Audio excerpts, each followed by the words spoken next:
নমস্কার। ঠাকুর ও মায়ের কথা আলোচনার আজকের পর্বে আপনাদের সবাইকে স্বাগত। স্বামী তুরীয়ানন্দজি মহারাজ বলেছেন, তুমি বুঝতে পারো বা না পারো, এটা ঠিক যে তুমি মায়ের সন্তান। যদি এটা ধারণা করতে পারো তাহলে তোমার সমস্ত ভয় দূর হয়ে যাবে, সমস্ত সন্দেহ কেটে যাবে, হৃদয়ের সমস্ত গ্রন্থি ছিন্ন হবে। ঠাকুর বলতেন, তোরা যদি আন্তরিক হোস তবে মা সব ঠিক করে দেবেন। আসল কথা আন্তরিক হওয়া চাই। মনে একখানা আর মুখে একখানা হলে হবে না। পরের কাছে ভালো সাজা যায়, কিন্তু নিজের ভিতর কি আছে তা নিজের কাছ থেকে লুকোবার কোনো জো নেই। সেই ভিতর থেকে যদি চাওয়া যায় তবে তিনি শোনেন। জগতের সব জিনিসের পিছনে এক মহাশক্তি কাজ করছেন। তিনি পরম মঙ্গলময়। অতি তীব্র দুঃখ কষ্ট পর্যন্ত তার ইচ্ছায় ঠিক হয়ে যায়। মানুষের তাতে মঙ্গলই হয়। কত কত সংস্কার কেটে যায়। মানুষের অনেক জন্মের কর্ম রয়েছে, তার ফল ভোগ করা তো চাই।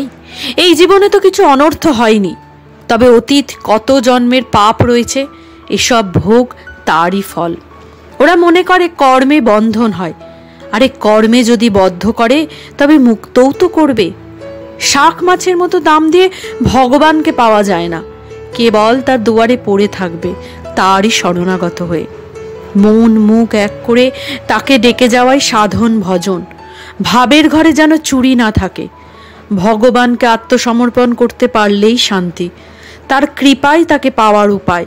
তিনি অন্তর্যামী, সবই জানেন। এ বিশ্বাস রেখো, সর্বদাই মনে রাখবে আমি ভগবানের আশ্রিত।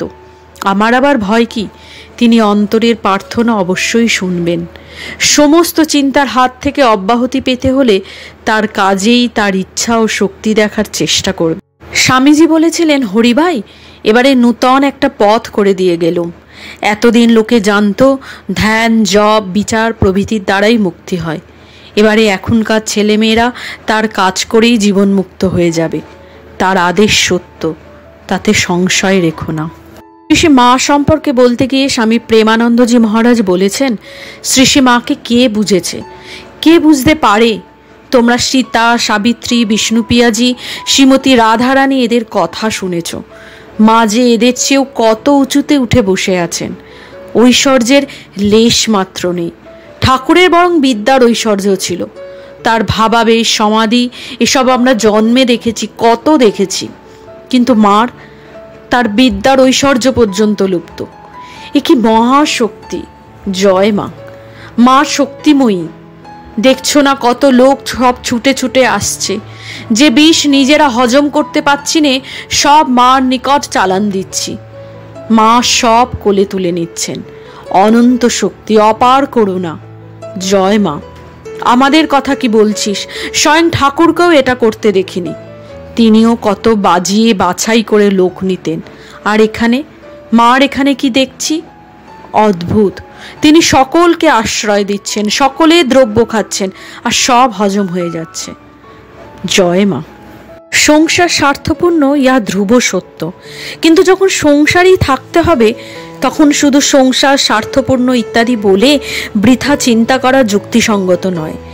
একবার ওই বাক্যের সত্যতা খুব ভালো করে চিন্তা যুক্তি সাহায্যে ধারণা করে নিয়ে কাজে লেগে যেতে হবে। সংসার স্বার্থপূর্ণ থাকুক, কিন্তু আমি যেন তাই বলে স্বার্থপর না হই, এটাই উদ্দেশ্য। স্বার্থ না থাকলে সংসার চলবে কেন? এখন কথা হচ্ছে যে নিজেকে স্বার্থহীন হতে হবে। সংসারে দোষ না দেখে নিজের কি দোষ তাই অগ্রে বিবেচনা করতে হবে। জগতের সমস্ত স্বার্থপরতা সহ্য করেই আমাদেরকে স্বার্থগন্ধ মাত্রহীন হতে হবে। এই হচ্ছে আদর্শ। আদর্শ ঠিক থাকলে, মনেই জোর থাকলে, ধর্মপথ হতে কেউ কাউকে বিচলিত করতে পারে না। প্রাণ ভরে ঠাকুরের পূজা সেবা করো, তার ধ্যানে জপে ডুবে যাও। তাতে যদি মন সমর্পণ করতে না পারো তবে আর কাশী মক্কা গিয়ে কি হবে? মন দিয়ে যদি ডাকো তবে ওইখানে বসেই পাবে। মঠে আসবারও প্রয়োজন নেই। কারো সঙ্গে বিবাদ বিরোধ না করে সকলকেই ঠাকুরের সন্তান জেনে সকলকে পরম আত্মীয় ভেবে ভালোবেসে চলে যাও। সুখ্যাতি অখ্যাতির দিকে মোটেই দৃষ্টি দেবে না।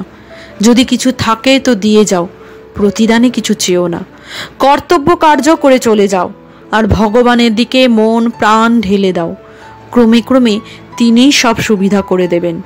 যদি আন্তরিক হও তবে সব হয়ে যাবে। আমি ভালো এ বড়াই রাখিনি। আমি এসেছি শিখতে, শেখার শেষ নেই, অন্ত্র নেই।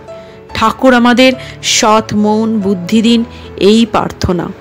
বড় বড় ঘরে থাকলে আর সৎসঙ্গ হলে হৃদয় মনও প্রশস্ত হয়, উদার হয়।